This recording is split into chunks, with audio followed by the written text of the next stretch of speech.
Good afternoon. Charlie, how we doing, my man? Good. How are you, Ross? Hi, Ronnie. Good. Hello. Yeah, an early guest today. We're bringing Ronnie in early because he likes to talk. You wouldn't know that watching him on the sideline, but he does like to talk about rugby. But we'll get to Ronnie in a second. First of all, welcome everybody to episode 7 of Talking Florida Rugby Occasionally. The number one podcast about Florida rugby, being that we are the only podcast about Florida rugby, but that's beside the point. Yes, episode 7. Again, as always, if you have any questions, you can join us on YouTube and Facebook and add your comments and questions there. My name's Ross Davenport, at that Ross Bloke on Twitter, ref assigner, commentator, general layabout, fatback. And of course, as always, I'm joined by Charlie Velasquez of rugbyfl.com, the best local rugby site in the United States. And as you can see, we have a third member joining us early today because, again, he likes to talk about certain things that we're going to talk about in our three quick things, and that's Ronnie Suarez. Ronnie, how are we doing this evening? Good, outstanding. Happy to be here. Happy and nervous. Nervous, come on. You know the deal. We're as laid back as they come. Because they're going to talk some rugby and you're nervous. Come on, Ronnie. Exactly. Now, Ronnie, I consider you a dual role at the moment, a current coach of FIU men and the Coast Guard as well. We'll talk a little bit more about that, but is dual role for now, we should say? Yeah, dual role. I don't plan on leaving. I'm the type of coach that I don't think that I should leave a program until I find somebody to take over the program. You know, sure. that I feel that can, either do the job that I am doing, or in some way build up to that. So I don't plan on leaving FIU anytime soon. Understandable. I don't have assistant coaches yet, so. I was going to say, you're a busy man in general anyway. The list you sent me of the teams you've coached over the last few years, whether it's 7s or 15s, all-star stuff. It's amazing that you managed to find time to even work. But you do. But rugby obviously is your number one passion. And we'll get to talk to Ronnie a little bit more here as we go through the show. One of the elite coaches in the state of Florida. The only downside for Ronnie is that he coaches at FIU. Obviously, you can see where my heart lies here with my shirt with our new FAU logo. Charlie's wearing his FIU shirt because obviously his two sons played for FIU under Ronnie. Obviously developed amazingly under him, as well as with the youth, playing for Miami Youth. We'll get to all that in a minute. First of all, let's get to our 3 quick things, which of course we're having to stretch to find things here because there's not much going on in Florida rugby right now. The union did send out their meeting notes, from their meeting this past week from the board. There wasn't much of an update. Obviously, the COVID-19 situation here in Florida, especially in South Florida, is not great. I saw we are the champions of most cases in a day now after yesterday's. I think it was 15,000 something new cases of COVID. So, of course, things aren't going particularly well at the moment here in the state of Florida in contact sports, especially at the amateur level. Going to be one of the last things to come around, I would say. They are looking to have a sort of town hall meeting with some of the clubs and the players in Florida at some point, which hopefully we'll be involved with. So stick around perhaps for some news with that to get everybody's opinion, just for the board to reach out and let everybody know where they stand at the moment. Ronnie, do you think we'll play rugby in the fall, or do you think we're going to have to wait till 2021? I think we'll have to wait till 2021. I mean, I see the ideas of teams trying to do things early, but I think everyone's kind of nervous that they don't want to make the wrong steps, especially, when you have a big club or a name behind you where, doing something out of line they're always looking for example number one, Is that fall 2021? at the rate we're going in Florida, perhaps. I hope not. I have the Stormers guys, texting me on a daily basis, like, what's going on? When are we doing this? Yeah, I mean, I know there's a couple of clubs, at least I know of, that are sort of sneakily having some touch stuff around here and there, but obviously nothing official. I know the USA Rugby kind of came out with the list of things that you would have to do in order to have some kind of practice, which can't even involve contact. You can't share balls, so it would involve basically just passing the ball to yourself and kicking, I think, is about all you could really do. So, hopefully. It's a good time for kickers to practice, huh? And we know how much you love kicking, Charlie. We should see good kickers next season. For those of you that don't know, if you don't see Charlie up on the ladder, he's usually up drop kicking between the posts when he's bored. So Charlie's a big kicker of the ball. Although, and especially in sevens tournaments, which I hate kicking in sevens. When we had my tournament a few years ago, we didn't have posts. We just had scoring zones, and it was the best thing ever because kicking takes away a third of the game in sevens.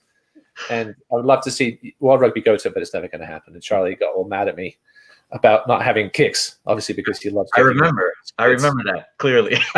It was a great thing. Kicking, you waste half the game kicking, but that's that is beach rugby, Ross. That is beach rugby, okay? You don't want to. We can change the rules like rapid rugby does.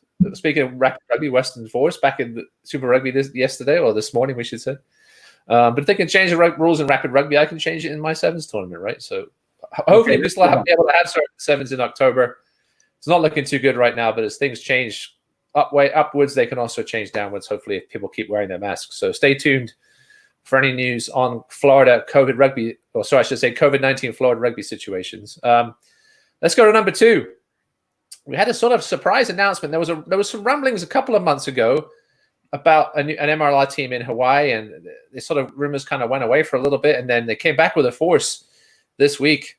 I know there was a podcast that had some of the organizers of Hawaii rugby, and obviously with MLR now being down to an uneven number for next season at the moment because of the loss of Colorado, it was a bit of an issue, and I was wondering whether the Miami franchise would be moved up a year, but instead we're going to have an MLR team in Hawaii. Now, Charlie, you and I were talking before the show about this and some of the travel situations, but obviously it's great to have a Polynesian rugby culture such as Hawaii in the MLR, and hopefully they'll set up an academy system there just like all the other. I saw Houston announced this week they were setting up an academy sort of developmental side in Houston as well. So, Ronnie, what are your thoughts on MLR coming to Hawaii and sort of the logistics of that? I love it. I mean, I think that rugby on the West Coast it's such a heavy Polynesian base.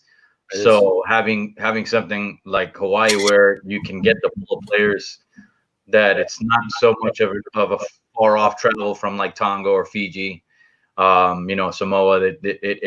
I think it's great, and I think it's great for the MLR. That they have that base of players coming in. Yeah, obviously, financially it's going to be difficult for them to travel much. You would have to assume they would come over up here and perhaps play 2 or 3 games at a time. Reduce the trips to say 4 rather than 12. And I think perhaps the East Coast teams would go over and play either LA and San Diego, and then head out to Hawaii. I know we've had bye weeks in the past, so perhaps that may be incorporated as well. Giving teams, East Coast teams, especially at all the time to recuperate after that long trip back. Yeah, no, super exciting stuff for Hawaii. You and I have both been out to Vegas. You've coached out there, and I've refed them to see the amazing amount. There's teams from Hawaii there all the time that play in that Vegas tournament, the young academies from out there. So it's going to be awesome for them. So, yeah, Hawaii coming to MLR in 2021. I had a call this week from, I won't say who it was, but somebody asking for an MLR Miami update for 2022. But apparently Hawaii doesn't get slowed down by the COVID. Obviously, they were in a hurry to get this done for next season so they could even up the numbers. But no real news on the Miami side of things. I haven't heard anything negative about it. I think, obviously, the money behind it coming from France and the international travel being limited at the moment, you would have to expect things are on hold, but I would expect news to pick up towards the end of this year and perhaps towards when next season gets started. So Miami 22 still planned to be happening in 2022 So that's a good thing as well. It's amazing. Amazing to hear Miami and MLR in the same sentence. Like, listen, we just have to make sure that everybody that listens to this and all their friends go out and support the team when they do come. Because listen, some teams in MLR are more supported than others, but they've got to have that base, that fan base there to at least provide some steady revenue on a weekly basis. And number 3, one of something close to Ronnie's heart, which is why I brought him in here, is Super Rugby. We obviously now have Super Rugby Aotearoa and Super Rugby Australia going on. Having watched both of these competitions over the last couple of weeks, there's a slight talent difference between these two leagues, Ronnie. Yeah, it's it's the Kiwi pace. It's the pace of the game. The style of play. It's just it's unmatched. So it's super exciting to watch, and I've enjoyed every game so far. Every game. Rebels. Reds Waratahs that first week was a little rough. I didn't get to watch last night's or this weekend's games from Australia, but so far there's some good young Australian talent. Yeah, but the names really aren't there. But yeah, I mean, the amount of talent on those New Zealand teams is unbelievable. Obviously, the Blues ended up losing to the Crusaders in that big undefeated matchup of the two undefeated teams in Aotearoa, who will likely, there isn't a final. As far as I think, it's just whoever ends up at the top of the table, they'll play each other again in a few weeks. Ronnie's Hurricanes unfortunately knocked off my beloved Highlanders, basically removing them from contention. Now 3 losses for the Highlanders, only the 1 win. But Hurricanes remain in the mix. Chiefs, I think, are in last place. I don't think they've won a game yet, but Hurricanes still in the mix. They need some help, perhaps, but then they'll either take out the Blues or the Crusaders. We need Bodie back. He was awful, I think, in that game on Saturday. And his brother had some moments yesterday. Yeah, but he also wasn't. Listen, they're all shaking off the rust a little bit. But yeah, Bodie. Well, he's going off obviously to Japan for a year after this.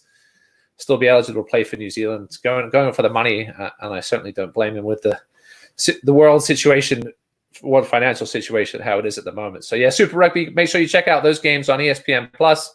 2 games every week in each of them. So 2 Australian games and 2 New Zealand games. ESPN Plus. I'm not shilling for them because I'm a soccer commentator on that network, but $5 a month, I think it's the best value in sports media.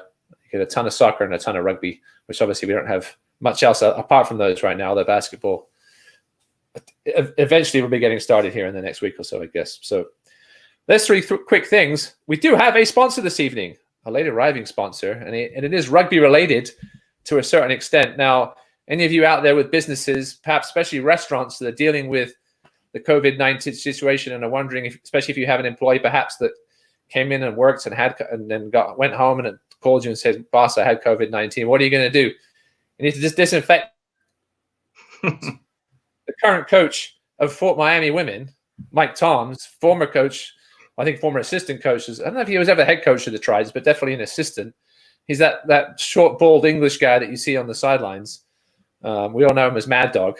But yeah, Mad Dog Mike Toms. He's been in the restaurant industry, not specifically in virus elimination, but he's been in the inventory industry for the past dozen years. And now with this COVID-19 thing coming on, he's offering restaurants the opportunity to basically disinfect your restaurant. They'll come in there with like hazmat suits and backpacks, like Ghostbusters, basically. And that disinfect kills germs, viruses. So if you're interested in obviously keeping the business in the rugby community with Mike Toms, Mad Dog, go to virusassassins.com. They use chemicals that are pet-friendly, fabric-safe, food-safe, and leave limited residue, EPA-certified chemicals. They follow OSHA guidelines. And obviously, this is a big in-demand part of the restaurant community at the moment. So if you own a restaurant, or even any business that you need to get disinfected, virusassassins.com. Mike Mad Dog Toms is your man in that regard. So drop all the information. The contact information is on there. You can call them 305-989-5665, or again, virusassassins.com. So we thank them for being our sponsors this evening. If you'd like to sponsor an episode or 2 of Talking Florida Rugby occasionally, drop me or Charlie a line, and we'll be glad to have you on board. So again, virusassassins.com. Let's get to what we're here for to talk to tonight. Ronnie Suarez, again, the coach of FIU men and the Coast Guard. We'll get to all that Coast Guard stuff in a minute, and he'll explain that to us, because it's going to be hard coaching 2 teams, one on one side of the country and one on the other. But Ronnie apparently has it all sorted out. But Ronnie, give us a bit of your rugby background. I know you said your aunt played up at Old Blues. You're obviously originally from New York, so give us a bit of your life background, and a former Marine as well, and a bit of your rugby background. So I grew up around the game with my aunt. She played with Old Blue. That was just part of that old Columbia University up in New York. And after I left New York. I was a kid, and I left New York in '91 and moved to Miami. And basically, I didn't even think or had rugby in my mind at that time. Right.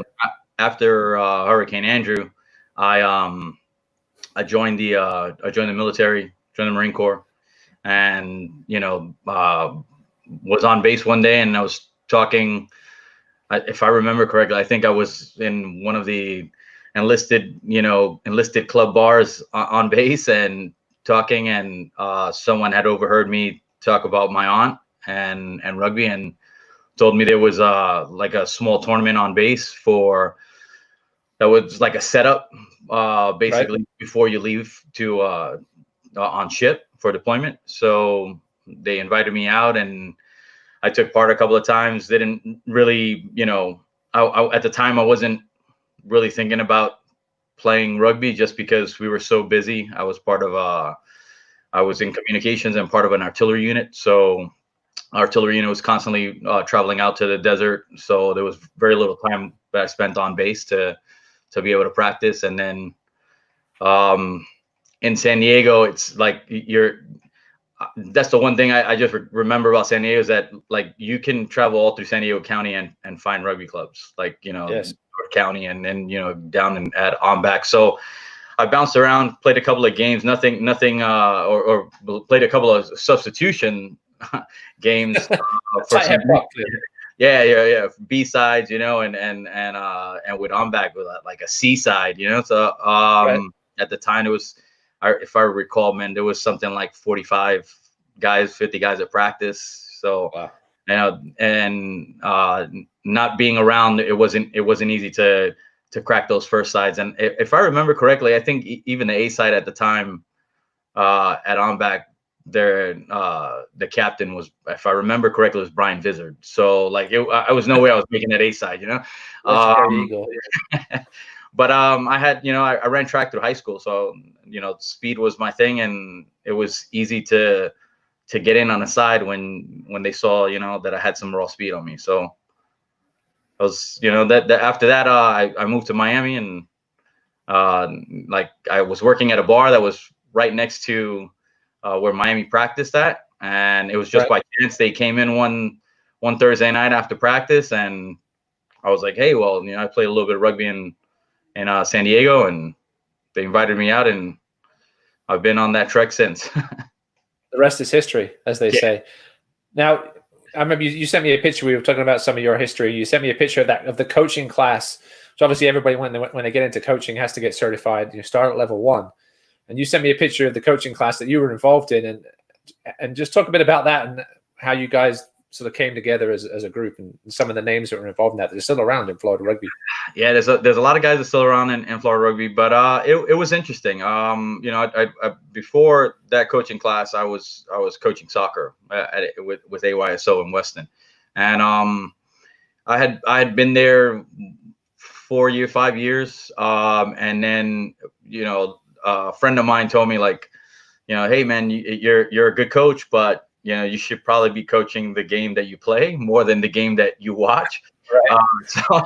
So I went to a coaching clinic, and that was in 2005. And that coaching clinic it was basically a bunch of coaches that were either trying to start high school teams or youth teams, and it was a big class. And I remember, Bill Shelley, who at the time, if I remember correctly, I think he was coaching Northeast Nomads, or I just started. And it was like him, Steve Young, Brian Richardson, like a bunch of Chris Ream, Bill Martz with Taravella. We had all kind of like made a pact that we were going to leave this clinic and either continue to build the high school programs that they had, and the other coaches to go out and try to start a high school team or start a youth team. And I was the only one in that class that was south of the Broward County border, or south of Fort Lauderdale, period. So I tried, man. I went to every high school. I feel like I went to every high school. I know that I did 90 high schools, and that was between public schools, private schools, charter schools, and met with coaching staff and athletic directors, and I just I couldn't get in. From 2005 to 2008, and I basically kind of like gave up on coaching youth, at least at that time. Yeah, I mean, I think it's still the same today to a certain extent. I think ADs and football coaches have come around a little bit just because of the media focus on rugby, the large media focus on rugby, and then obviously Pete Carroll and the Seahawks, when that all came out, that they they really brought the rugby tackling method into their team when they won the Super Bowl that year. But yeah, it's not an easy task getting these, especially the football coaches, on board, even though obviously we play a completely different season. But I think nowadays, especially you look at the Cardinal Gibbons side of things, state champions there as well. Hopefully these ADs and coaches are learning now that teaching these kids rugby is going to help them on the football field as well. And obviously, it took a few years for the high school programs to get going. I think 2009 was, the first year of high school. And then you were involved with Miami Youth. Talk a bit about how you got involved with and how you got that started, and then what sort of happened in the end, because obviously Miami Youth, not existing anymore. Yeah, I a good, a teammate and a coach and a friend of mine, Kyle Wynyard. He basically called me one day and said, "Hey, it's like early 2009, and I'm sorry, like it was like late 2008 or summer 2008, and right. He told me, he was like, yeah, I know you've been looking at trying to get into coaching and trying to get into schools and stuff like that, and he said someone had reached out to him from Miami, an old teammate of ours had reached out to him and said, hey, they were starting a youth program at Miami." And they had asked him to coach, but he declined. He retired from coaching, and he was like, I'm done, but this would be a good thing for you to get into and be a good starting ground, especially since it's part of the club that we played with. And like after that, it was quick. I mean, Miami, we went from 0 to 60 real quick. Yeah, as many programs do. Yeah. Yeah. It was pretty wild. It was a wild ride. And, and I can't remember exactly after that, like it was crazy. So I don't remember years and stuff like that, but I know that we went in 2012, the high school team that we started made the state final against Naples. And after that is kind of like where things started kind of hitting like a rough spot. I'm a coach. I don't have any kids. Well, I have a kid now, but I didn't have any kids at the time, and I didn't have any attachment to coaching because it was something I was doing for a child. So I'm a military guy, and being a military guy, I kind of like I'm very disciplined, and I'm real cut straight to the point. And I'm a coach. I'm not an officer. And I was an officer at the time for the club. And I think that's where like a lot of the falling out started happening, just because it's tough. It's tough. It's tough doing both. And being the fact that I didn't have a child in it, I'll be honest and say I didn't really have compassion for the fact that these other people involved had children in it. And I see that that's where a lot of issues happen with youth sports, period, where you have, you're a coach or an officer in it, and then you have a child in it. And I just didn't have that. And that's where the falling out happened. And eventually that caused me to leave Miami. Gotcha. Yeah, I know the program has sort of been scrambling around the last couple of years with a few kids here and there. I know Trevor Alford and Bruce Kelly always did to bring them up to play in Lauderdale the last couple of years. So hopefully, listen, there's enough of an alumni base down there of the old boys that hopefully they can get things going again on the youth side of things in Miami. I'm going to bring up one story here that some people may have heard or not heard. I know Ronnie and Charlie have heard it before, but I think it might have been the first game I ever reffed one of your teams, but it was the semi-final against Lincoln Park Academy in 2010. Let me correct you, Ross, a second. You actually reffed the first game ever. Oh, the first Miami game, that's right. Miami against LPA. And the one you're going to talk about is the game at the end of the season that was also against LPA. So I think there was like an A and a B division, if I remember correctly. And this was the semi-final for the B division, and I decided to drive up to LPA and referee this game. And my now wife and girlfriend at the time, Andrea, she never watched a rugby game in her life. I said, you have to come along and watch. So I dragged her up there to watch this game, and I had no idea. This is again youth rugby, but down here was sort of just starting out, then a year or two into it. So I wasn't exactly sure what kind of quality we were going to get. I said, just be aware, I'm not sure. But game started off just fine, and then I don't even think we got to halftime, Ronnie. You could probably correct me on that, but 20 minutes. There was a kid that was, I think it was the first half. Yeah, it was first half. I still remember this vividly. But there was a kid had gone down, with some injury that was being dealt with during play. So the trainer was on, but the play was continuing around him. His team ended up clearing their lines and kicking it over his head, and of course the other team, I think it was, I can't remember who caught the ball or who was. Anyway, I remember the other kid from the other team coming back towards where this kid was lying on the ground injured. Of course, at this point he decides, oh, I'm okay now. I'm going to get up and try and tackle this kid. So he tackles him into touch. The kid flicks it back in as they're going into touch. So play continues. I turn around, ball's still in play, and I just hear this noise coming from behind me that wasn't anything to do with rugby.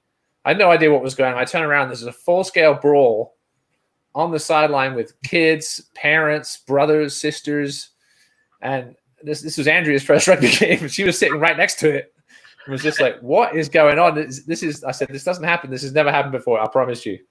And I ended up just calling the game at that point because I was just so disgusted that we just started youth rugby and high school rugby, and it turned into a full-scale brawl where the kid had got up and the other player had shoved him down, and his brother was right there and his mom was there and she jumped in, and yeah, I've never seen anything like it in my life. But yeah, it was an interesting story. And it was kids and parents fighting and somebody's brother fighting, a mom fighting. It was out of hand. I just said we're done. I'm so glad you called it though.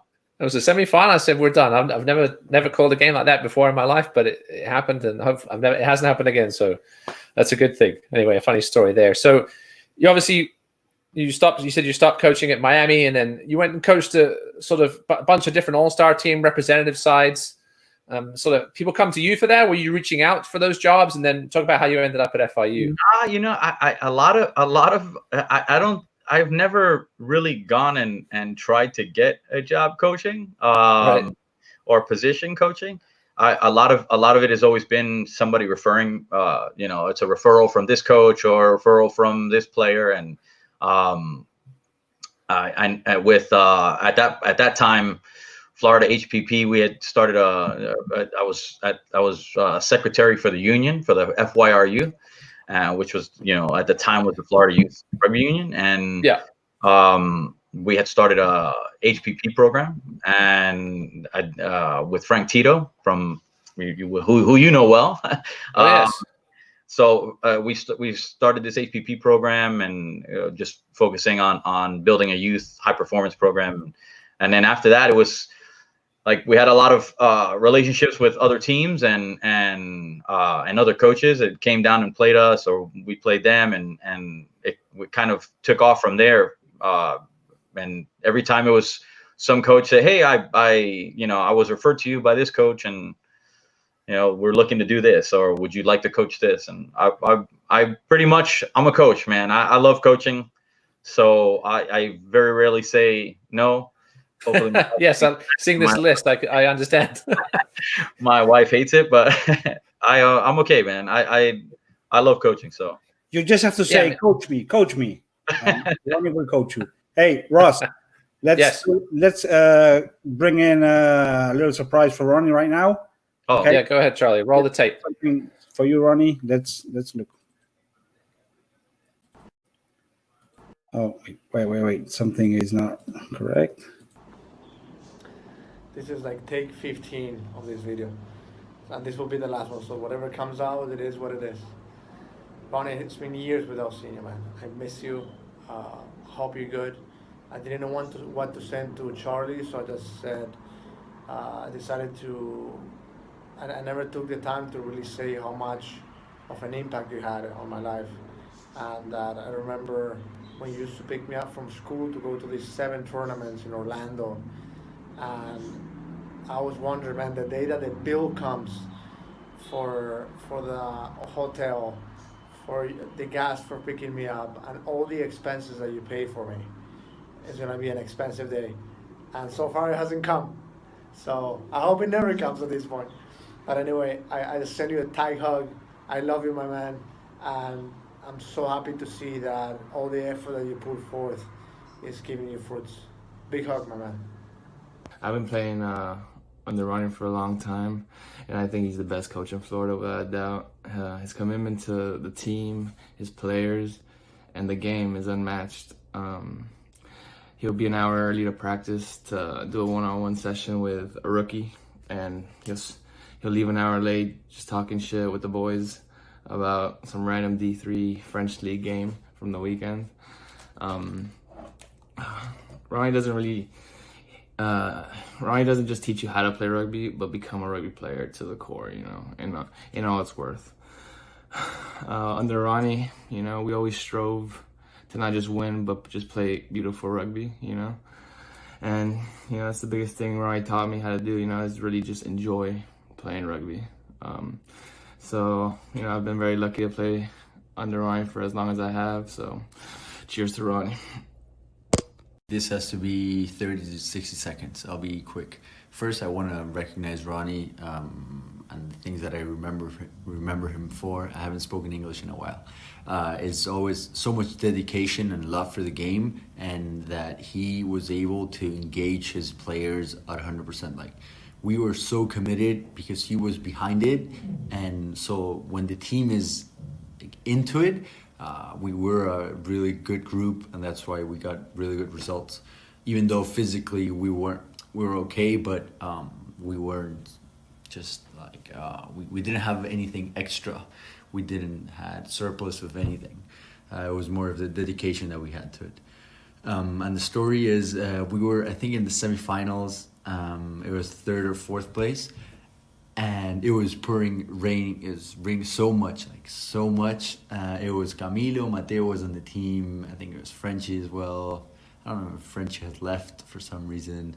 I don't know what happened. And it was raining, and we didn't know if the game was gonna get canceled. This was sevens, and during the warm up, you know how always like 15 minutes you got to do the warm up, like always on point. And this time, we just started playing music because we were really cold, like Argentine music. And a bunch of the guys knew this song, and we started singing like Lowly, and we started getting into it. I forgot what song it was, but we were all singing it out loud, and we went crazy. We went nuts. And Ronnie, we were really scared because we thought he was gonna stop it, but he was super cool with it. And when we went to the game and we won it.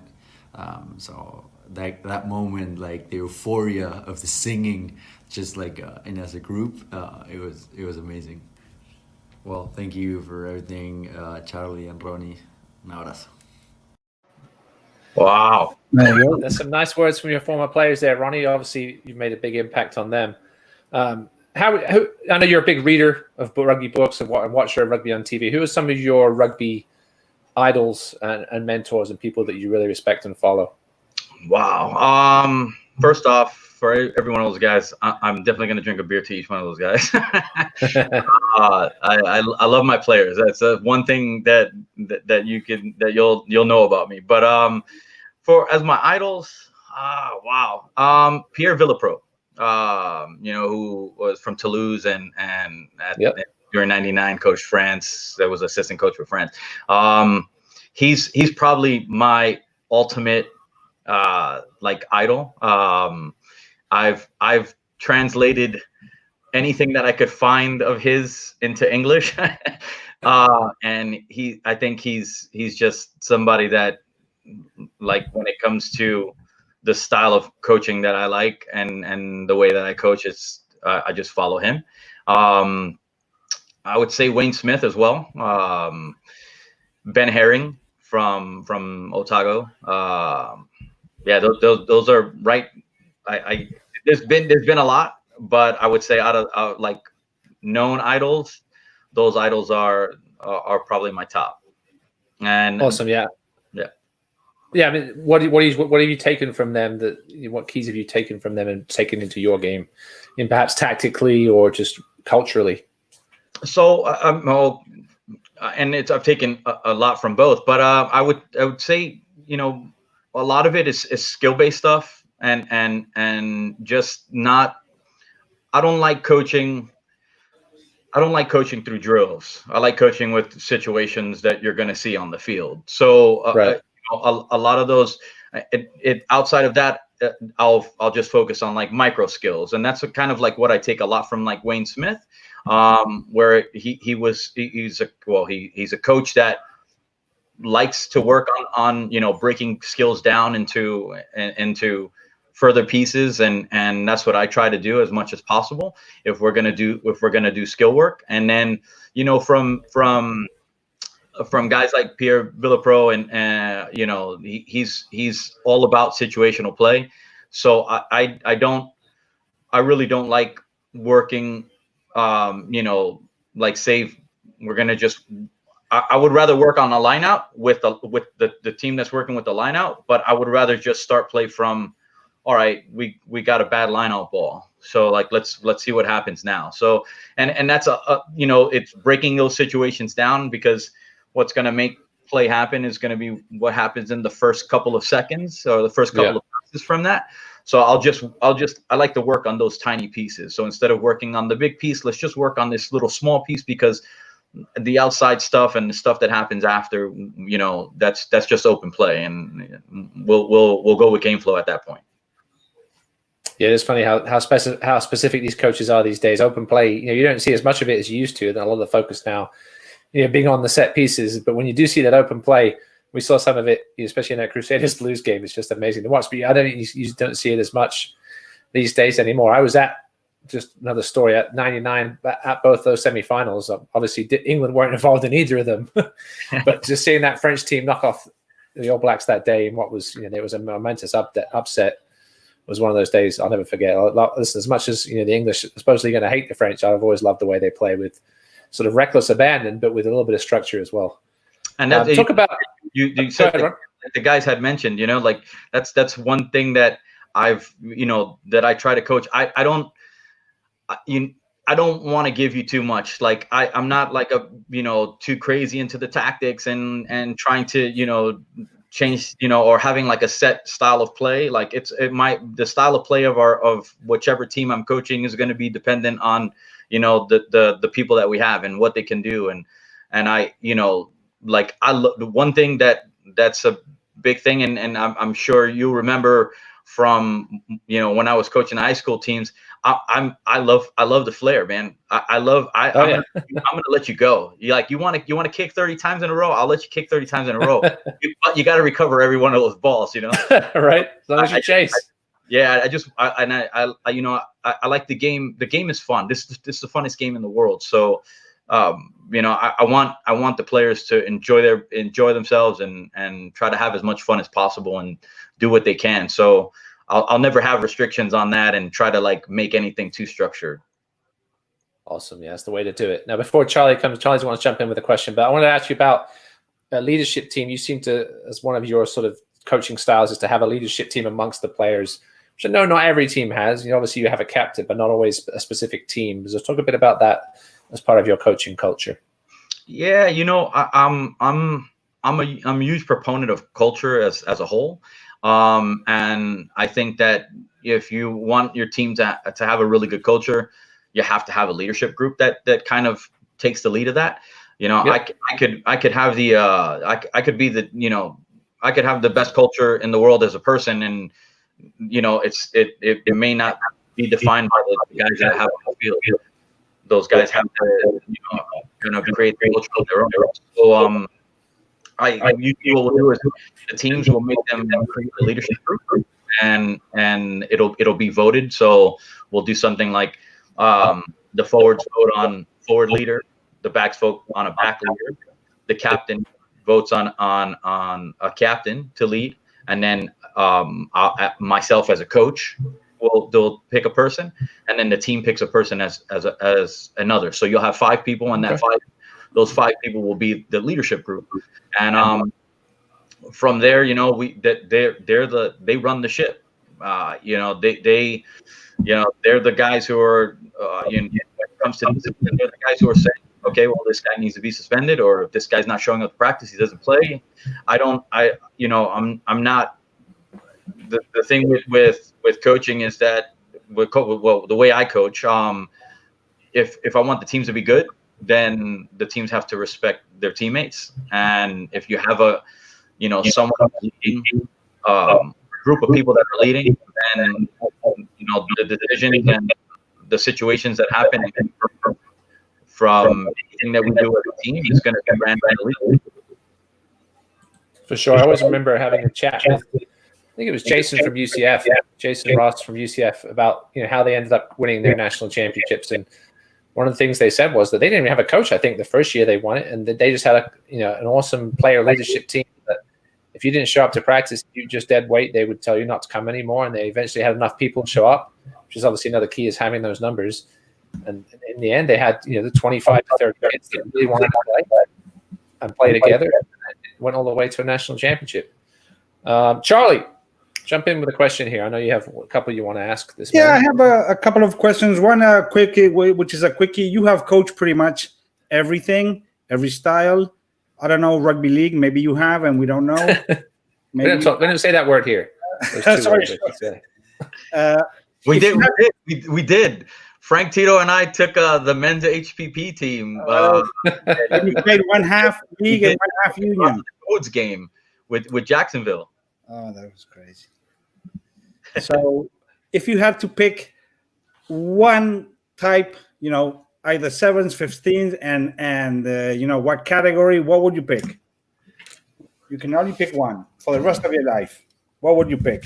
Because you know them all. FIU 7s, man. We were monsters. We're monsters. I would say I love 7s. 7s it's fun coaching. It's fun to play. It's and I don't have a particular whether it's high school or men or women. I think when you have a really good culture, and you have like a good understanding of what the outcome, what your plans are, and what your outcome, what you want your outcome to be. Nothing can stop any 7. And I think that's where stuff gets fun, because it's just I'm an unorthodox coach, so like when it comes to 7s, I'll teach you basics, I'll teach you structure, and I'll teach you skills. I'll work the skills, I'll work the structure, we'll work fitness. But if you don't have an understanding of how to play in broken play and what to do, and the little nuances, that's the best. I think that's what makes 7s, and that's what makes coaching that so enjoyable. Which is why I had so much fun, with FIU taking them to nationals 3 times in a row. Yeah, let me tell you, I used to not like 7s at all at the beginning, because at the beginning, you would go and watch 7s, in the summer tournaments. When I started watching these, like in 2010, 11, and nobody really played 7s. They sort of played just and then especially when you did this team, the FIU team, then you could see that 7s, it's its own game, and you get to appreciate the beauty of the game, and the things you can do. But it's you have to play 7s. You just can't get 7 guys to play. You have to play 7. So I thank you for that, because I used to really hate 7s, and I do so much 7 because every year, all the tournaments I'm taping over there, and my kids, of course, they love 7s. So I just hate kicking in 7s. I've grown to appreciate 7s too. It's a completely different sport. Oh yeah, it really is. Oh yeah, and if you build a really good team culture, which is something that we've done with we did with FIU, and I did it with Stormers and with Miami 7s. Like you're unbeatable. You have fun, you enjoy yourself. You're playing music before the game. You're playing jokes on each other, and that's what makes 7s fun. Like I think coming back from 7s tournaments, like like going to KSU and coming back in the van with the guys is probably one of the best and funnest times you could ever have. No doubt, Charlie. You have another question for? I think you have another question for Ronnie about discipline. Yeah. Okay. Let me just play another one of these little surprises, because the guys took the time, so I want Ronnie to enjoy these. Come on. Oh, see, I don't know why. Fired. I told you last week. Ronnie, to me, you're the ultimate players coach, mix of a players coach and a strict, good old school coach, man. We can go from having fun together and after practice shooting the crap and just having fun and really bonding together as a team, and you're a big part of that. But then when it comes down to it's time to work, and you put everything in place for us to succeed. And I love that as a coach from you. You've taught me ever since I got to FIU. You've taught me more than I learned in over a year, and you know that you're one of my favorite coaches of all time. That's why I look at you as a mentor, and you're a great coach to have, and I'm blessed to have you as a coach. Much love, Ronnie. Hey, my name is Milton. Some of you guys know me as PJ. I played under Ronnie from 2016 to 2018, and man, those are some great years, filled with a ton of laughs, lots of inspiration, ton of hard work, and I couldn't have asked for a better coach. Ronnie taught me so many things. He taught me everything that I know about rugby, actually. I started with zero knowledge of the sport, and he taught me well enough to where I could go play at nationals with the boys. So, I mean, that's really something. Aside from just rugby stuff, Ronnie taught me how to be mentally resilient. Probably one of the greatest things that you could learn. Anything you set your mind to, you can push yourself through. Along with that, of course, he taught me a lot of organizational stuff. I was part of Ronnie's leadership group during my time, and he helped me organize everything for the club. He taught me to get everything through early. He really instilled a lot of stuff that'll help me further in life. And you know what? I love you, Ronnie. Cheers, bro. What up, Ronnie? Garbanzo here. I was trying to think of a specific memory that we have, and I just can't. There's way too much in our history together. We started to know each other in Key Biscayne Miami rugby days, in festivals. I kind of knew who you were, not really. And then as Fede got into FIU there, I would go to your games. I would get to know you better. Then with the whole Juice program, I got to know you a lot more, even though you didn't get to travel with us. And then moving into FIU, which I think was the best decision to play under you, which was something that I'm super grateful now. And I miss it so much right now during quarantine. It fucking sucks. From insane practices of me wanting to quit because I couldn't, to cracking up all day, to making it to nationals, traveling with the team, cracking up, being, I don't know, the funnest team out there by far, to then now Stormers, playing at a high level that I couldn't imagine 10 years ago playing at. And nothing. I just want to thank you so much, Ronnie, for everything you do for us, for being who you are, and for teaching. And never stop, please. We love you so much, and I miss you a lot. Asado soon, please. Love you. Oh, man. Awesome stuff there. Awesome. Well, it just shows you how much, what an impact you've had on these guys. Obviously, everybody's missing rugby, but they're also missing Ronnie as well. Charlie, do you have another question for this gentleman? Well, the other thing I would like to ask Ronnie, because and for disclosure, of course, I've been with you and you've been coaching my kids all their rugby career, like 10 years. So I've been with you every step of the way, and the good times and the not so good ones and all those travels. So I was just going to ask you, everybody has these games that you will never forget, like they're like printed in your brain. So I was going to ask you, what are these games that through your career you come to your mind like right away, those like memorable games? There's three that are tattooed in my head, and then I know that the guys, all the FIU guys are gonna feel a lot of pain with what I'm about to say, but the two times that we played Grand Canyon were influential in me just trying to push myself to be a better coach, just because they're tough to beat. But the games that like really stand out in since I started coaching, I would say the high school final. So 2012, Miami versus Naples Bears high school final. That was insane, which was basically, I think Naples was, if I remember correctly, I think they were winning 20-13 with like 4 minutes left, and then I think we scored and they scored, and then we scored at the end and missed the kick I think it ended 26-25 or something like that. 1 point difference.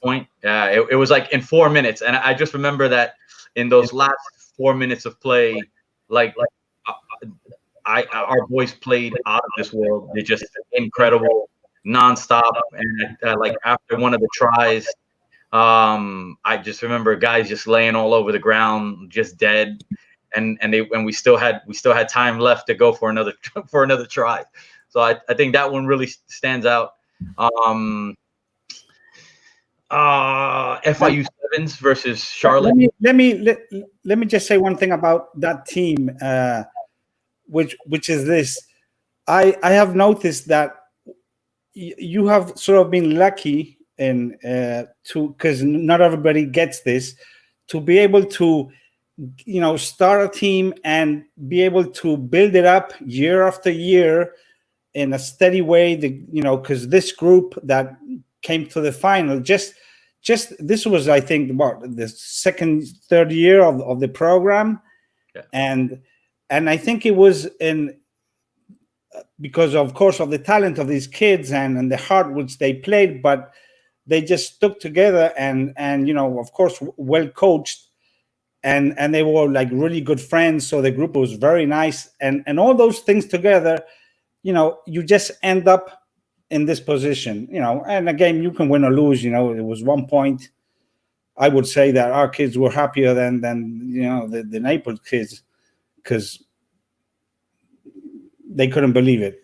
So yeah, I and that's the thing. Like we had, we've never had Naples. I remember Naples were monsters. They were huge. Like those boys they towered over us. But our guys, it was all about heart, and we put in a lot of hard work. We knew that we were way fitter than them, and we knew that we could play a game.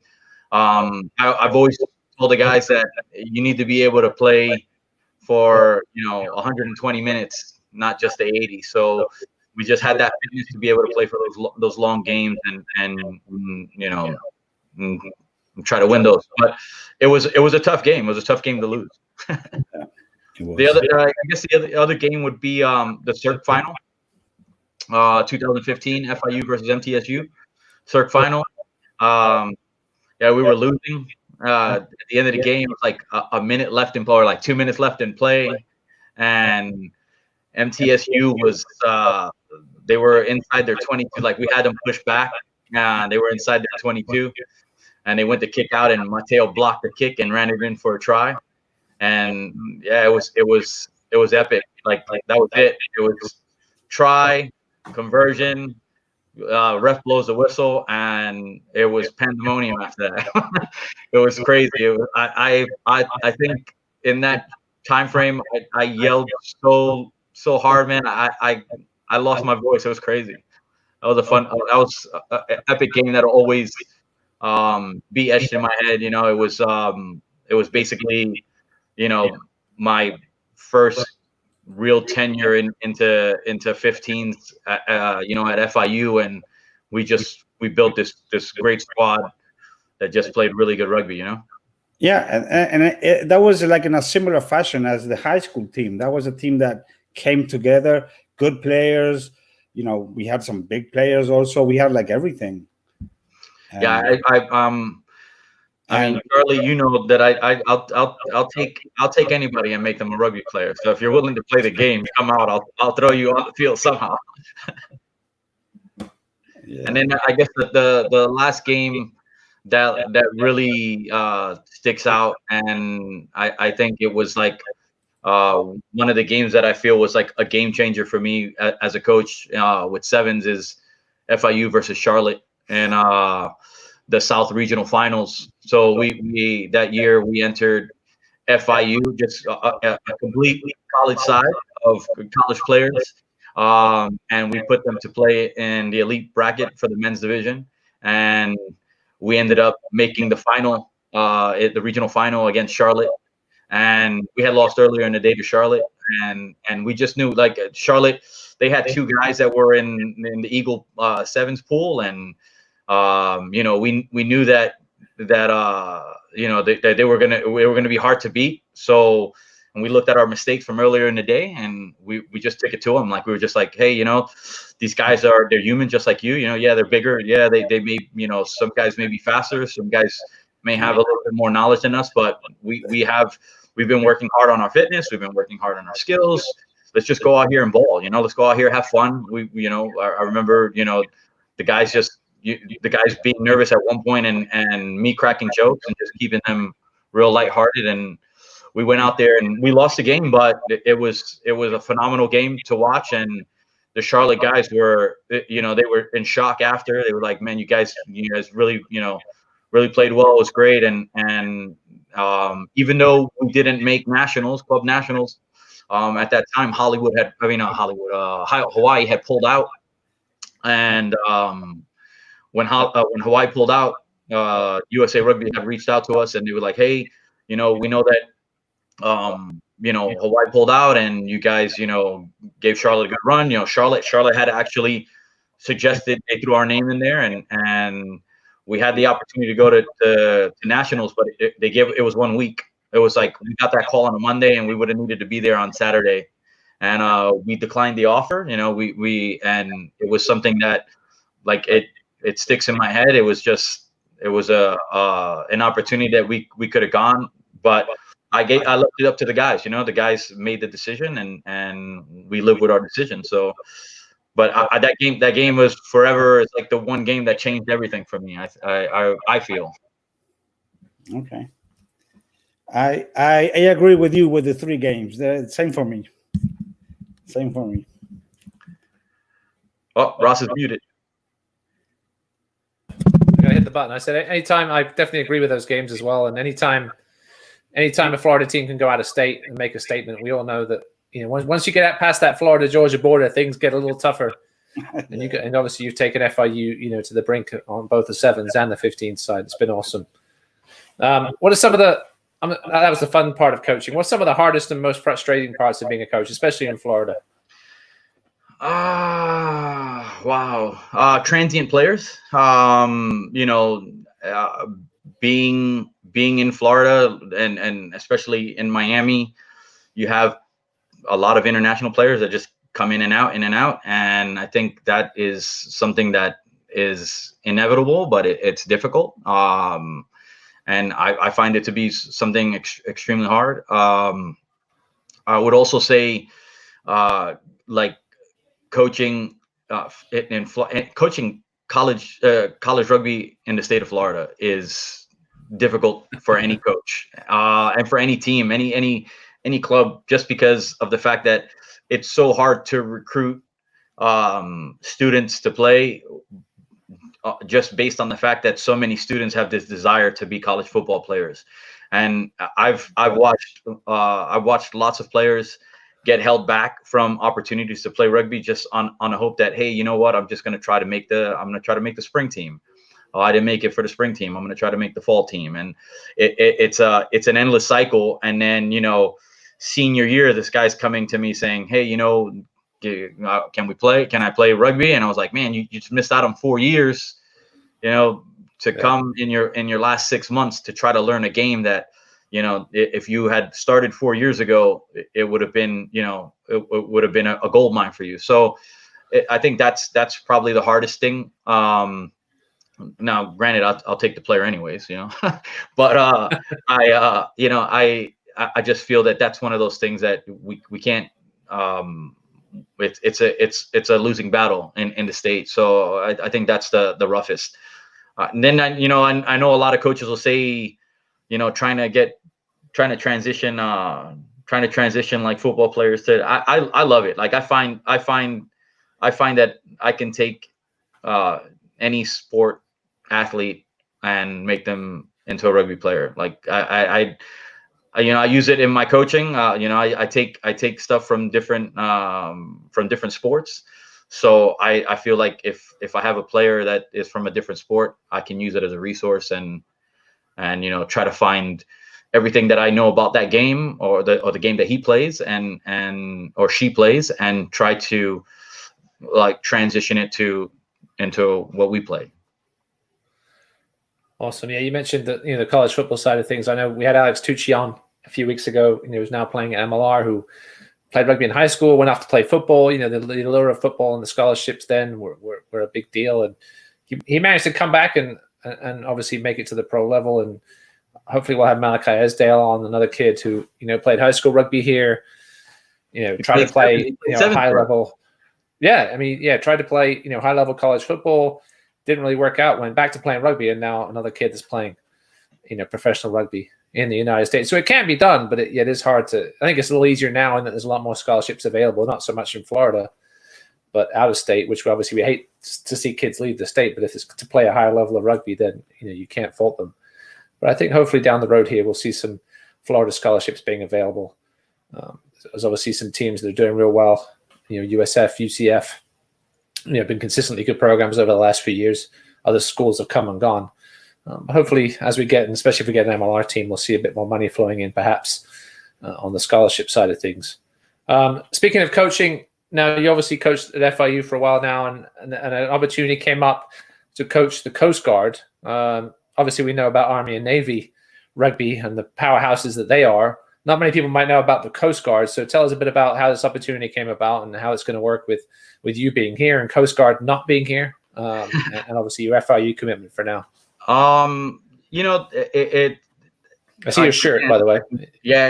Again, it was a referral that came up, and a player that was here, Alex Vinkovich, he played with us on the Florida HPP men's sevens. That's okay. Same team that Malachi played on, and Vink he's in the Coast Guard, and he had referred my name last year, and I didn't have an opportunity to do it, and I believe they chose somebody else, but opportunity came up again this year, and they reached out to me, and I did 2 interviews, and I got offered the position. And as a military person, awesome. It's always been a dream of mine to be able to coach a military team, and to have that opportunity with the Coast Guard. I love what I've seen from them, and and watching them playing in the military championships. It's an honor, and I don't think I would have declined. I think I would have took it anyways. And I don't care if I have to travel halfway across the world, man. I would have took the opportunity, and I'm proud to do it. And right now where everything's basically on hold, but right. Once we come about, man, we're just gonna jump into it and go. Now, where is the Coast Guard based out of? Obviously, they have stations all over the U.S. How does that work? Most likely it would be a camp based somewhere. So I'm not sure exactly where they would end up having a camp. Well, I'd probably go out to the camp week or however long they're going to do it, and for whatever tournament we would go to. Gotcha. So they're not a full-time side. No, conference or anything like that. I think Army and Navy possibly are the only ones that are right now full time. It's if they went full time, man, I'm jumping in only with the wife. yeah. Shit. We'll figure something out. That's an awesome opportunity, and hopefully opens up some more doors for you. You mentioned in our little email back and forth before the show about you were a sort of USAR coach's coach for a while. How can, I think obviously some people in this state get a little frustrated at the level of coaching, not at just the youth level, I think all the way through seniors, and perhaps the opportunities for them to advance their coaching status. What do you think? Obviously USA Rugby's in a bit of a mess right now, but I know the union is looking at some things to help coach their coaches, but how do you think that we can get our coaches here better? My time doing coach education for USA Rugby was it was eye-opening to me, just because I think that there is a lot of lost opportunity out there.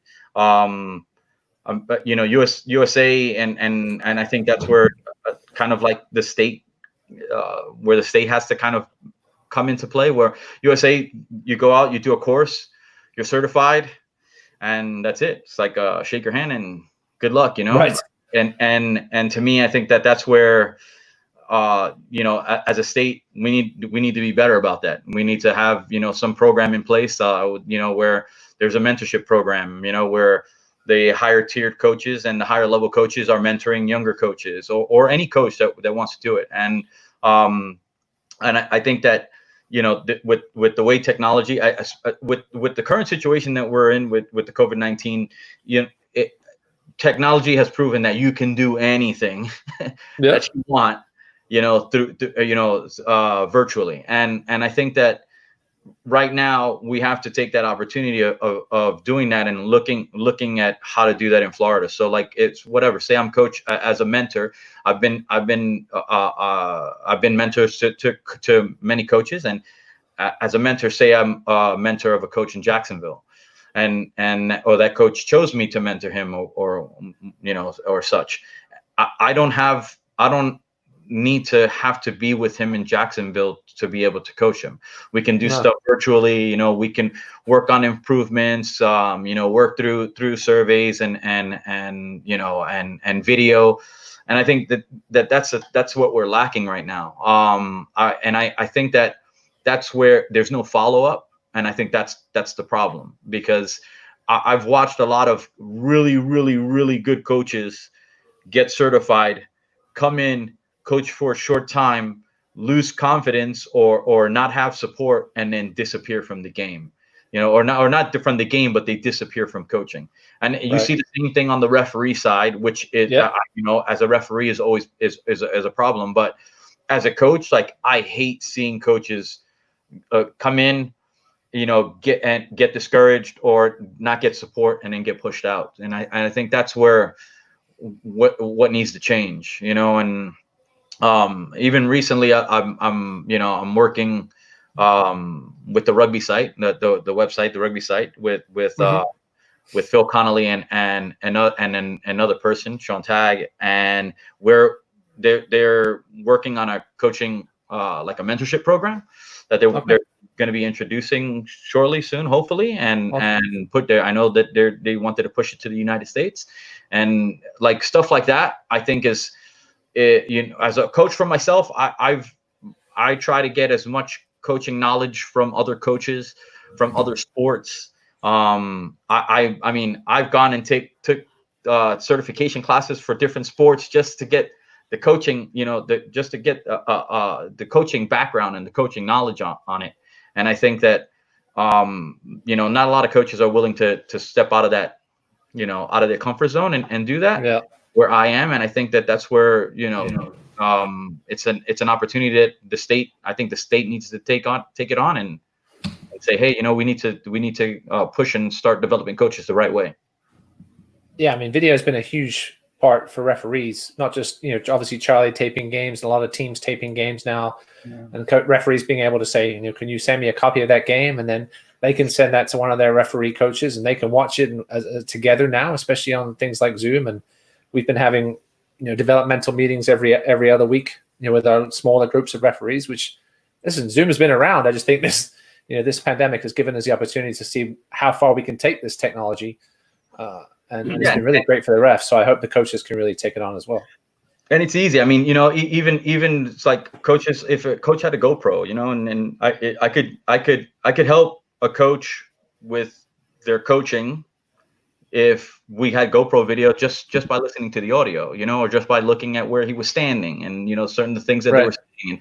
And I'm constantly recording myself. What do I say? Where am I standing? How did I explain certain things? And I love it looking back at myself. I use it to look back at myself and say, hey, you know what, you were standing in a bad spot here, or you know what, you missed this piece of this skill, or and I think that if every coach had that, it would change everyone's coaching game, and I think that it would bring up the state as a whole. Awesome. Well, hopefully we get there at some point down the road here. I think the union's looking into a coaching online coaching thing, which hopefully they'll be rolling out here at some point in the fall. I got a question from the gallery. Somebody named Andrea Davenport. Never heard of her. How would you go about helping grow the youth game, and especially the girls' side of things, which has had trouble. The boys have gone up and down. We've had years where we've had more teams than others, but I think they've been relatively steady over the last 3 years, but the girls' game has really had trouble getting going. How would you sort of remedy that situation? You know, so I've said this before, and I've gotten a lot of flack for it. But I think there needs to be a lot more coaches that are taking over youth program, or not taking over youth program, or being introduced to youth programs as coaches that don't have kids involved in their programs. I think that's where you have a parent involved, and the parent, you know, the kid graduates, and then all of a sudden that they're gone. The parent's gone, and then the club falters. And yeah. I've noticed that a lot of clubs that survive because they have a transition plan in place when people graduate or a parent leaves and somebody else takes over. I think that, you know, there's programs where they try to get just every parent involved. If you can, and you know, we see it with Key Biscayne, and we see it with Okapi, where they have tons of parents that are involved.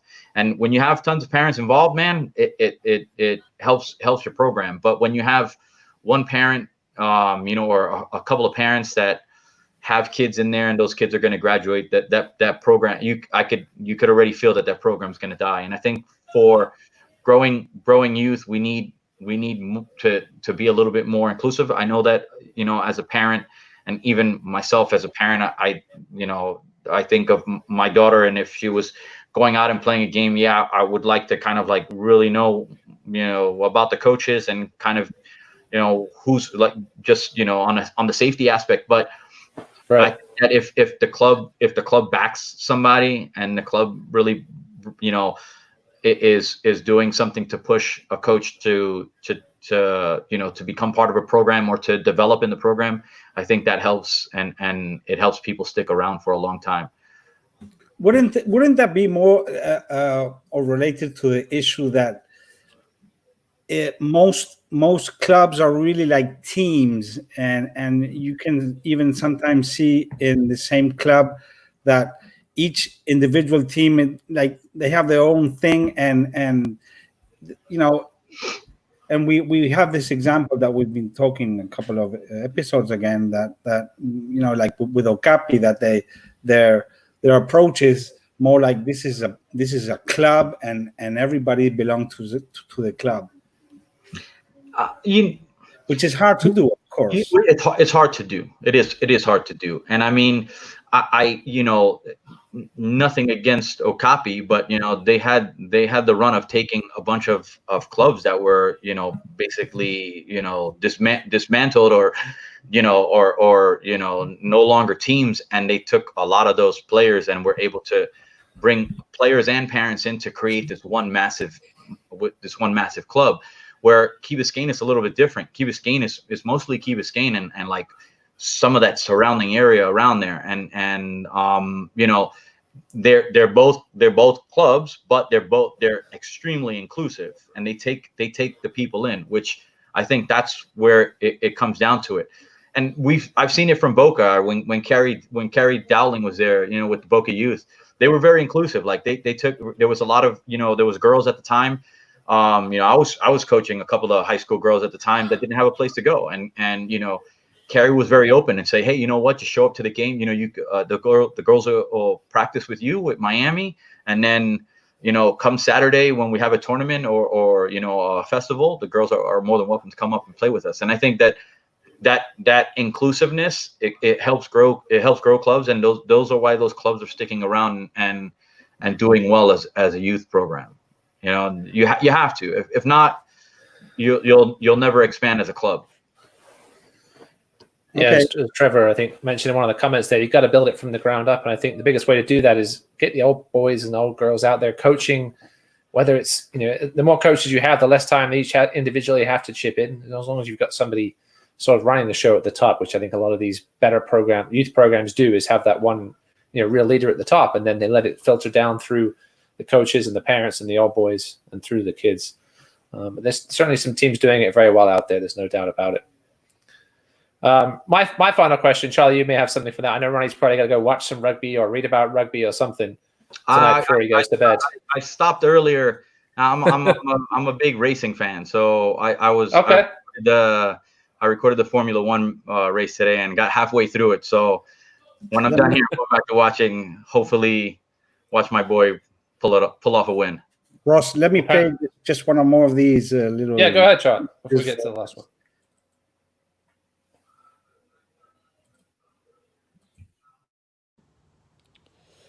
I met Ronnie when I arrived to US, and I never played sevens. So Ronnie typically teach me sevens, and I love how he was about all the details, all the vision of the gameplays and everything. I have so much good memory with him. He's a very great coach. I cannot tell the story we have together because I think he will get in trouble. So I will just keep them for me and him. See you, brother. Hey everyone, this is Kyle Stoffers. I played with and for Ronnie from 2011 up until 2016. I want to say what stood out for me with Ronnie as a coach was his attention to detail and preparation for each game. It was every player clearly knew their role and what was expected of them in all phases. And conditioning wise, I don't think I've ever done as many burpees as I did playing for Ronnie. I think one time we did 80 in a row. Had a rough day dropping balls that day, but great players coach, really fun to play for, and I miss playing for him. So my story with Ronnie goes back to 2012, the day of the final between Miami Rugby, the high school division against Naples. That I took a girl with me to watch the game, a girl that I met like a month ago. And then after the game, we went to a restaurant and I sat with her. And then Ronnie came out of nowhere and he placed a candle between us. And he was singing like a romantic thing or something. And that girl today has been my girlfriend for the past 8 years. So that was a funny story. So we can all talk about how good Ronnie is as a rugby player, how he can make you want to wake up at 5 a.m., drive for 3 hours, play 8 hours of sevens, die, then get shit-faced, and then drive back home. Wake up the next day feeling like garbage and want to do it all over again next weekend. He will also make you hate burpees, hate Julios, hate 300-meter runs, hate beep tests, hate prison workouts, hate beach workouts, hate running to the bridge, you name it. He will also teach you who Bob is. But I think what's mostly undervalued is his sense of humor. If you've never been on a kangaroo court with Ronnie, please go to one. And also make it to the HPP and see how Ronnie shits on Steve. It's hilarious. Before I ask who Bob is, I just want to say the first person on that clip there was Fabrice Calmet's from the Tridents, or Frenchies, as we like to know him. And now he's such a thick French accent in that video, but whenever he's on the pitch and complaining about calls, to me, he has no accent whatsoever. He speaks perfect English, so I really don't understand where that came from today. But who is Bob? Explain who Bob is. Bob and Julio. Yeah. Bob is the weakest guy on the field. So like whenever you and if you know, it was really funny is going back and watching videos. Like I'll sit here and watch an old video, and you'll hear me or someone scream from the sideline, Bob. And it's the weakest guy. It's not the weakest guy in the field. Let me rephrase that. It's a mismatch. So whatever, you have a prop on a skinny wing, a fast guy on a big old prop. You know, it's just a mismatch, and it was that call. Julio, Julio is, man. We're allowed to say this. So basically, if you take the field, like the full 100-meter field with the tri-zones, and you spell out the letters, so JULIO. It's sprints that we did, spelling out the name Julio, and they were timed with 30 seconds rest in between each letter.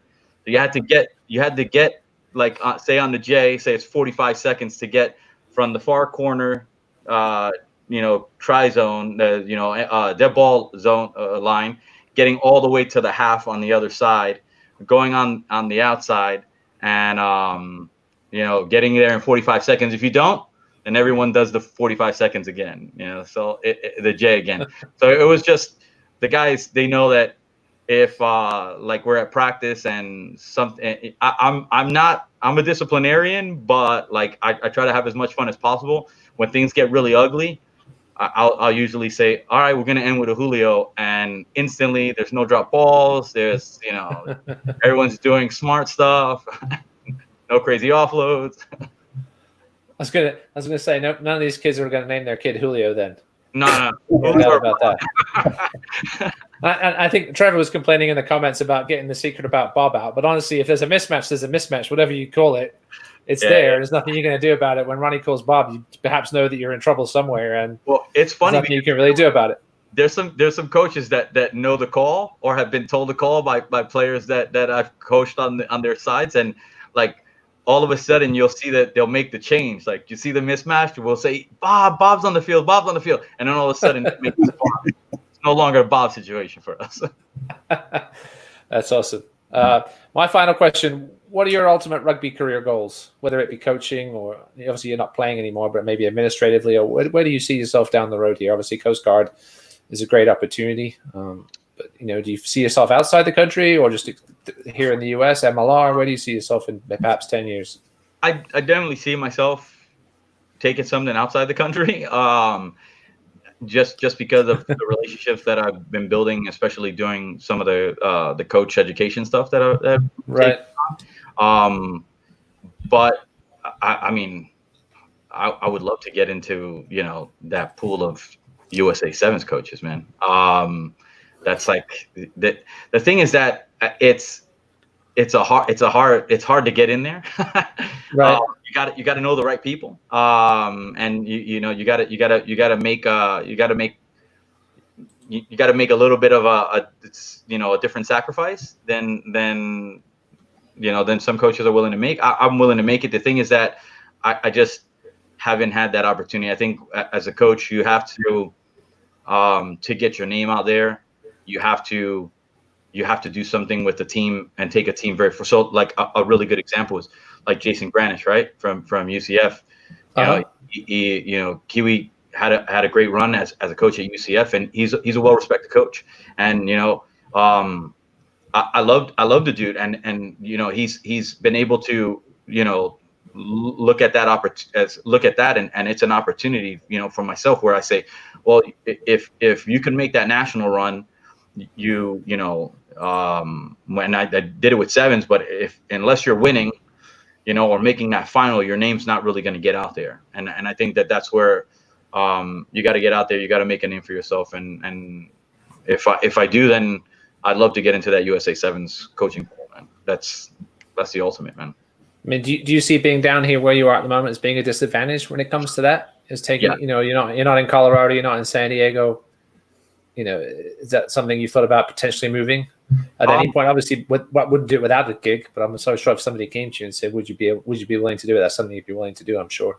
Yeah, I do think it's not only being in Florida, because and nothing against Florida, but we get talked bad about all over the place. But I think being in Miami is really another crutch to the whole situation, just because it's not only Florida, but it's way down down south in Florida, and for us to do something, we have to get out of here. We have to get we got to make our name for ourselves in regionals, and then you got to get to nationals and make a name for yourself at nationals. And I think that once you do that, or you get a player where you can like a Perry Baker, where you can get a player that you've coached and follows this path where he becomes an elite player with USA, and then say, hey, let's look at this coach and see what he's doing down there, and maybe this is a coach that we should be giving a different opportunity to. So unless something like that happens, I'm just gonna keep trekking, man. And if the opportunity opens up while I'm still here, then it's good to go. If the opportunity opens up somewhere else, I'm out of here. Well, listen, you've done Florida proud so far, taking lots of obviously all-star teams and the Florida Sevens program out of state to some obviously a good degree of success, and we wish you the best of luck with the Coast Guard opportunity. Obviously, FIU, not too much luck with them. I know they lost to FIU, I think, this year, which we won't forget very quickly. Finally, man, we were on a run. We were on a run for you guys, man. Listen, that's how college rugby goes, right? It is. But no, I wish you the best of luck. And I thank you for joining us this evening. Obviously, thanks to our sponsors, virusassassins.com. You can get Mad Dog and his crew to come over to your restaurant or place of business and get rid of the COVID-19 virus. So visit the website, give them a call. Charlie, do you have anything to add? Obviously, as a father of two players that have been highly motivated by Ronnie over the years. Ross is like the Uncle Ross for me because he's been taking, he has taken care of my kids when they have traveled and I'm not with them, going to the hospital and stuff like that with Maria. Ronnie, you mean, not me. Uncle Ronnie, you mean? Yeah. So Uncle Ross. And hopefully we'll keep it going for a few years in some way. Before we leave, I just have one more testimony that I left for the end for some reason, and I just want to play it. It's a quick one, and we'll be right back. Okay. A few things that come to mind when you think of Ronnie and rugby. Anybody that knows him, you have ole, ole, ole, ole. You have Hank's baby bump. You have hybrid. We have. But listen, man, the times we've spent with this guy, Julio, Broken Bronco, he can go to hell. I never want to do another one. But listen, man, the way this guy pushes us all to be better people, better rugby players, better leaders, love him. Fantastic. Oh, and I almost forgot the best one. Go to the little field. Yeah, you'll have to explain the end of Cagney Coburn's little speech there about the little field. Oh, the little field. Wow. So I didn't know that one. So when we were practicing, when we had Miami Sevens going, the Miami practices at the German American Club, and they have like a main field, and then they have like this small little side field that's on the side. And whenever someone just started messing up, I would get annoyed and just say, "Get out of here! Go to the little field. Get to the little field." Like you're not allowed to be on the big field with the big guys. So and it was something that I would say something, someone would ask a question, and it was just like a question after question. I just, all right, go to the little field. Get out of here. A Cagney question. Yeah. You'll Awesome find your answer at the little field. Well, thanks again, Ronnie, Charlie, as always. Thank you for your amazing production and some of those great photos and videos you put up there. Just a reminder, you can catch up with this episode and all previous episodes of TFRO at rugbyfl.com/TFRO. That'll take you to our YouTube page. You can also subscribe to our podcast, which is obviously the audio-only version of this video podcast. That's on any major platform. I was going to say iTunes, but I don't think that even exists anymore. Apple Podcasts, Spotify, etc. Any of the major podcast platforms you can catch up on there.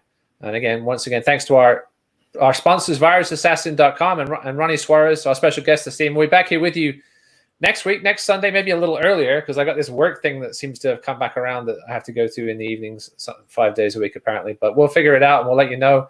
Again, Charlie will put up all the stuff on his Facebook page as well as rugbyfl.com. So thanks for listening tonight. Thanks for viewing, Ronnie. Appreciate you spending the time with us, Charlie, as always. Thanks again, and we'll see you guys next week. No worries. Thank you, guys. Hey, you had promised an appearance of Anastasia. We didn't see her. Oh, she came in to say goodnight earlier, but like it was right at the beginning. Right. Yeah. She we missed her. Okay. We missed next time. Definitely. Okay. Thank you very much. Cheers, boys. Take it easy. See you guys soon. Bye.